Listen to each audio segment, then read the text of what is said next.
kepada Ibu Julia Gustaria Selalahi, SMA, selaku Ketua Komite Pengamanan Perdagangan Indonesia KPBI di Serang, Banten. Oleh industri dalam negeri yang memproduksi barang sejenis atau barang yang secara langsung bersaing dengan barang yang diselidiki sebagai akibat dari lonjakan jumlah impor. Jadi kalau tidak ada lonjakannya, kami tidak bisa mengamankan. Jadi harus ada pemohon yang nanti dijelaskan oleh penceramah. Jadi memang terbukti dia menderita kerugian serius, kita akan cek ke pabriknya dan sebagainya. Jadi kita karena fair trade, jadi kita data itu harus kita cek semua. Ya, kalau kita tidak fair, ya kita tidak betul-betul cek industri dalam negeri kita, nanti mereka juga nanti mengenakan BMTP untuk produk kita di negara dia. Jadi kita fair trade nih, ya. Bapak Ibu sekalian yang kami hormati, tujuan dari sosialisasi yang diadakan hari ini adalah untuk menjelaskan peraturan yang mengatur tentang trade remedies, tindakan pengamanan dalam kerangka WTO maupun peraturan trade remedies di Indonesia. Dengan demikian diharapkan informasi yang akan kami berikan dapat dipahami dengan baik oleh semua pihak yang berkepentingan terkait dengan keberadaan trade remedies di Indonesia. Semoga kegiatan kita hari ini dapat terlaksana dengan baik dan bermanfaat bagi semuanya, dan kami terbuka apapun pertanyaan Anda, kami terbuka, ya, dan kami membuka kesempatan untuk nanti ada setelah acara ceramah nanti ada ya konsultasi. Kami lebih prefer kalau ada asosiasi, ya, jadi nanti berkumpul di asosiasi dan berbincang-bincang dengan kami. Jadi ini kalau ada nanti kerugian serius nanti di usaha kita masing-masing, nanti kami membuka meja konsultasi nanti sampai sore. Sebagai penutup, kami ingin menyampaikan terima kasih dan penghargaan yang setinggi-tingginya kepada Disperindak Banten, para tamu undangan yang kami muliakan, para peserta kegiatan sosialisasi atas kerjasama yang baik sehingga acara kita pada hari ini berjalan dengan lancar. Demikian dari kami yang dapat kami sampaikan. Atas perhatiannya kami ucapkan terima kasih. Dan akhirnya dengan mengucapkan puji syukur kehadirat Tuhan yang Maha Kuasa, dengan ini kami buka sosialisasi kegiatan sosialisasi tindakan pengamanan perdagangan di Provinsi Banten Serang tahun 2025.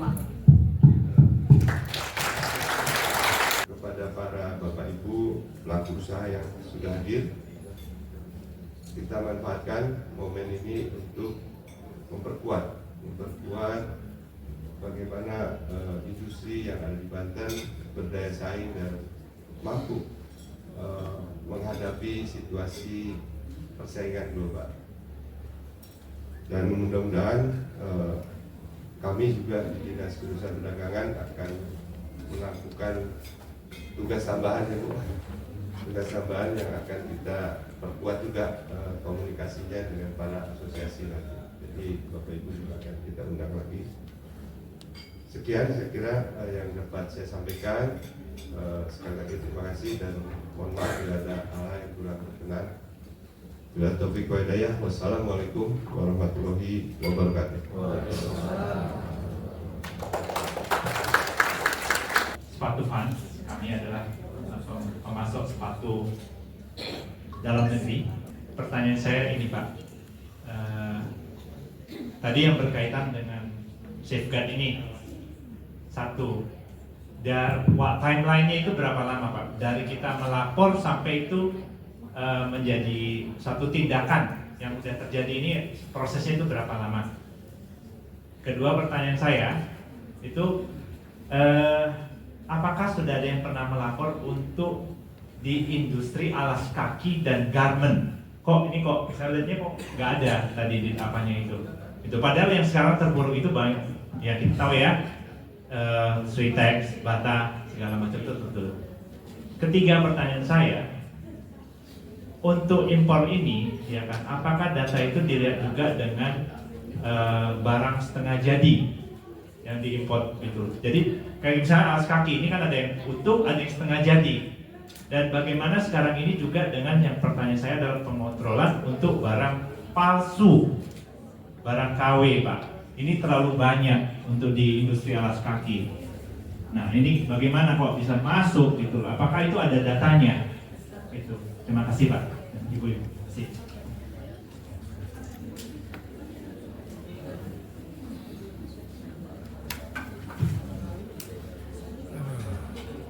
Oke, terima kasih kepada 3 penanya yang akan dilanjutkan terlebih dahulu akan dijawab oleh para narasumber kita. Nah, itulah tugas kami di sini. Itu yang kadang membuat ya kan kami harus membuktikan ya barangnya itu sejenis atau secara langsung bersaing, itu tekstil. Selain itu kami juga perlu dokumen-dokumen pendukung terkait dengan barang yang diproduksi, mungkin dari sertifikasi, mungkin dari technical data sheet-nya atau safety data sheet-nya, itu kami perlukan. Jadi kalau misalkan kami tidak didukung dari data-data tersebut dari si petisionernya, itu juga akan semakin lama. Jadi kembali lamanya penyidikan itu juga tergantung dari si pemohonnya. Kalau misalkan data-data 7 indikator tadi lama kami terimanya, ya penyidikan kami juga lama. Kalau datanya cepat, ya 4-5 bulan itu bisa kami rekomendasikan. Selama barangnya itu clear ya. Barangnya soalnya kan di dalam nomor HIS itu barangnya macam-macam. Di satu nomor HIS pun itu berbagai ukuran, berbagai komposisi kimia yang berbeda-beda. Nah, ini kan kami harus benturkan dengan produksi dalam negeri sejenis atau secara langsung bersaing. Nah, kalau terkait dengan jangka waktu di pertimbangan kepentingan nasional, mungkin menjawab sedikit dari Pak Iwan. Itu sudah diatur dalam buku yang telah kami bagikan. Tim pertimbangan kepentingan nasional itu punya batas waktu maksimal 60 hari kerja dari sejak kami melakukan rekomendasi. Mungkin 2,5 bulan lah untuk hari kalendernya ya. Jadi kalau misalkan kami 1 tahun nih, kalau misalkan ngejelimet barangnya dan datanya lama kami terima, baru kami rekomendasikan, ya tinggal ditambahkan aja 2,5 bulannya. Jadi 1 tahun 2,5 bulan itu mungkin PMK-nya sudah keluar. Tapi kalau misalkan datanya cepat, kami terimanya juga cepat, PKN-nya juga cepat, dalam memberikan pertimbangan 1 tahun kurang juga insya Allah keluar PMK. Mungkin itu Bu. Terima kasih. Terima kasih Pak Dari.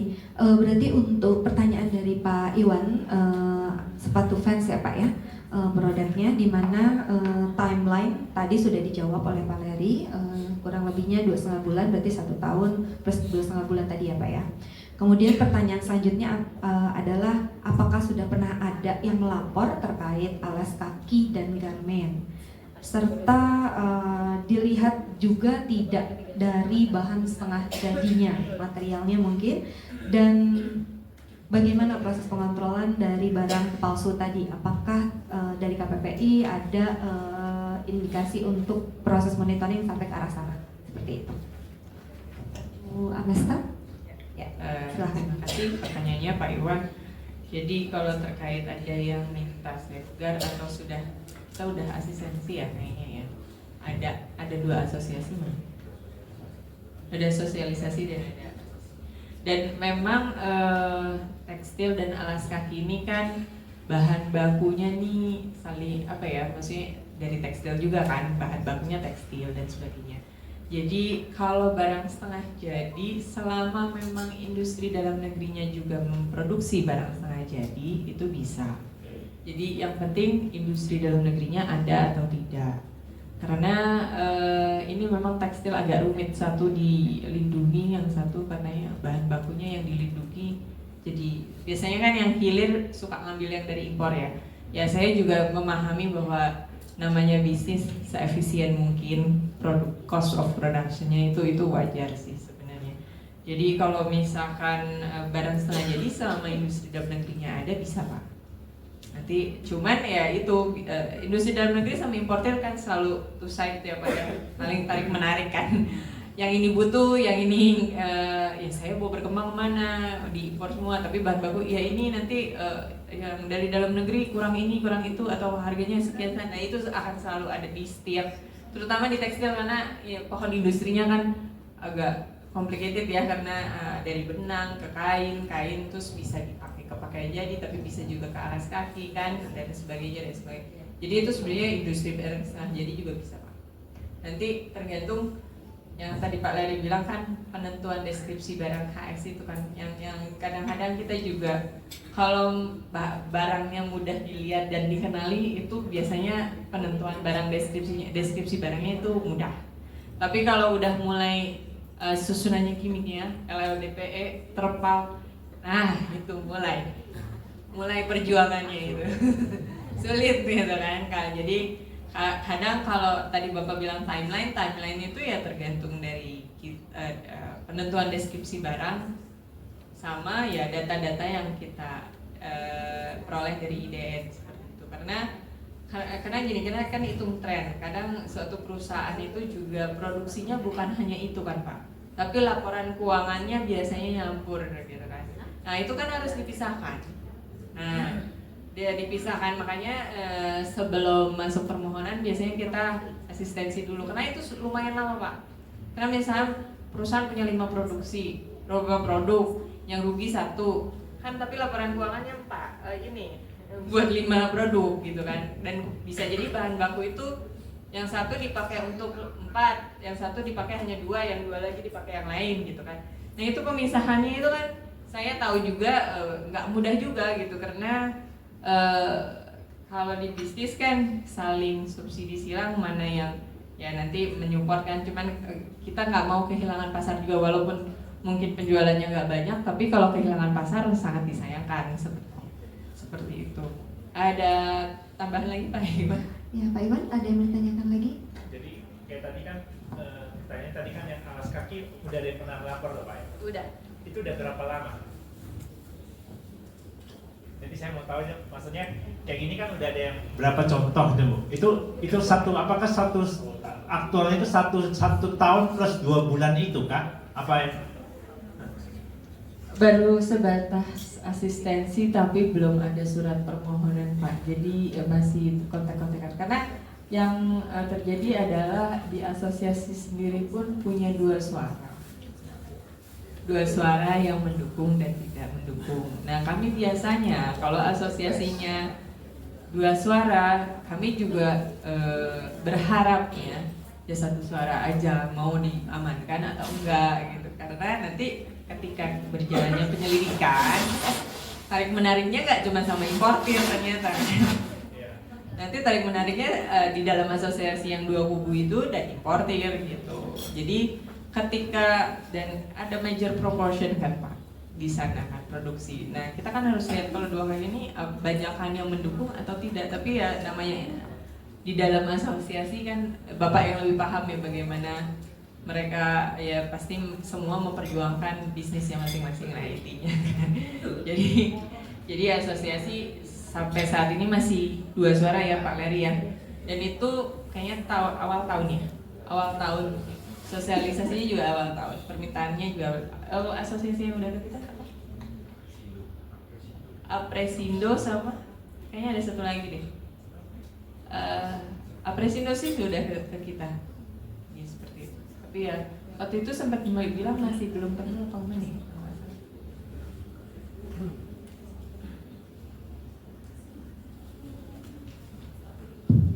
Ya, kan ini terkait data ya Bapak, terkait dengan produksi nasional tadi.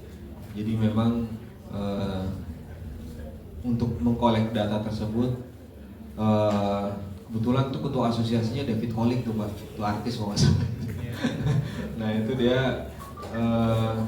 dia bilang memang alas kaki itu kan komponennya banyak tuh Pak. Ada yang tali sepatunya masih impor kalau nggak salah, tapi sebagian lokal. Nah itu juga dia juga sebenarnya mempermasalahkan terkait dengan tali sepatunya itu sendiri karena ada permedaknya kalau nggak salah itu, jadi dia terganggu dari tali sepatu. Jadi tali sepatu yang dipakai itu agak sulit dia mengimpor. Nah itu sebenarnya itu kan kami melihatnya secara keseluruhan ya Bapak ya, karena kan kami melihat pasar dalam negeri sepatunya itu sendiri. Tapi pada intinya mereka sedang melakukan pengumpulan data sih dari pelaku usahanya. Kalau misalkan sudah terpenuhi, itu tentunya kami akan infokan seperti yang tadi saya bilang, saya paparkan. Kami akan mengumumkan terkait dengan apabila ada permohonan dari si Apresindo tadi. Izin Pak, Bapak tergabung di Apresindo juga apa? Saya nggak bergabung di Apresindo Pak. Gitu. Nah, cuman maksudnya kan kalau begitu kan, kalau UMKM ini dia nggak di asosiasi gitu, lah ini berarti kan kalau hitungnya secara mayoritas Pak, nah itu bisa bermasalah bagi yang minoritas. Jadi gini Pak, sebenarnya kan kita nggak harus asosiasi ya. Sebenarnya bisa perusahaan, selama perusahaan yang menjadi pemohon itu majority proportionnya dapat 50% produksi nasional. Wah, itu susah. Nah, tapi itu udah di agreementnya begitu ya. Berat. Tapi memang sih ada, nah itu yang susahnya di yang menengah ya, karena kita harus memenuhi 50% produksi nasional, karena kan ini fair trade Pak. Jadi kalau fair trade kita harus membuktikan memang produksi nasional kita untuk penjualannya terancam gitu. Major proportion ya 50+1 kan. Nah, memang kami juga ada kesulitan untuk pendataan 50% produksi nasional nih yang mana gitu kan. Sebenarnya kan produksi nasional itu tidak hanya industri besar, semua industri kan, siapapun yang menghasilkan. Nah itulah ya pencatatan itu yang memang sebenarnya kalau pencatatan kita sebenarnya nggak di mana ya Pak. Pencatatan kan emang agak kadang kita suka menemukan di sini beda dan di sana beda. Nah memang pencatatan ini harus diperbaiki.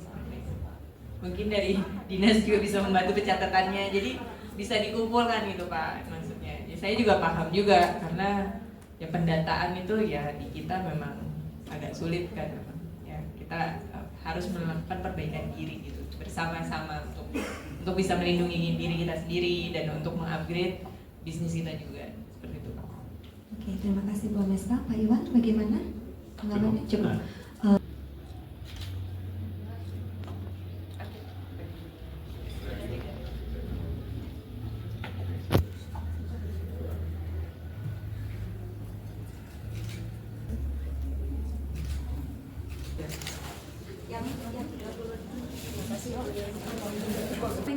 Pak Iwan silahkan.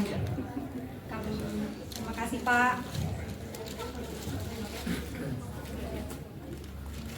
Ini nomor bisa ditukar kan Pak?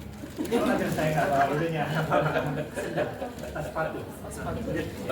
Izin untuk melakukan foto bersama terlebih dahulu. Ya, kita dapat Silakan kepada para narasumber. Dan kami ucapkan terima kasih sekali lagi untuk PT Bima Sakti yang telah memberikan sponsornya pada hari ini. Siap. Ya.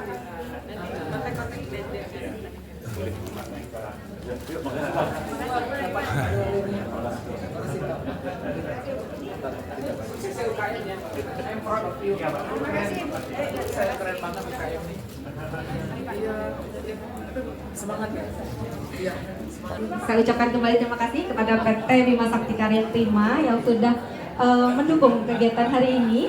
Semoga produk lokal Indonesia seperti Vans dapat semakin dikenal dan digunakan oleh masyarakat secara luas. Sebelum itu saya izinkan saya untuk menutup acara kegiatan terlebih dahulu. Demikian seluruh rangkaian kegiatan sosialisasi tindakan pengamanan perdagangan atau safeguard measures pada hari ini yang telah kita ikuti bersama. Untuk menutup kegiatan, saya akan memberikan sedikit kesimpulan. Melalui pembahasan hari ini, kita semakin memahami bahwa tindakan pengamanan perdagangan atau safeguard adalah instrumen penting yang digunakan untuk melindungi industri dalam negeri. Dari dampak lonjakan impor, prosesnya dilakukan secara legal melalui penyelidikan oleh KPPI dengan syarat tertentu seperti ada atau tidaknya kerugian serius dan hubungan serta sebab akibatnya yang jelas. Namun pelindungan ini bukanlah bentuk dari proteksi permanen, melainkan kesempatan bagi para industri melakukan yang namanya bebenah bagaimana memperkuat daya saing agar mampu bertahan di perubahan industri yang sangat global ini.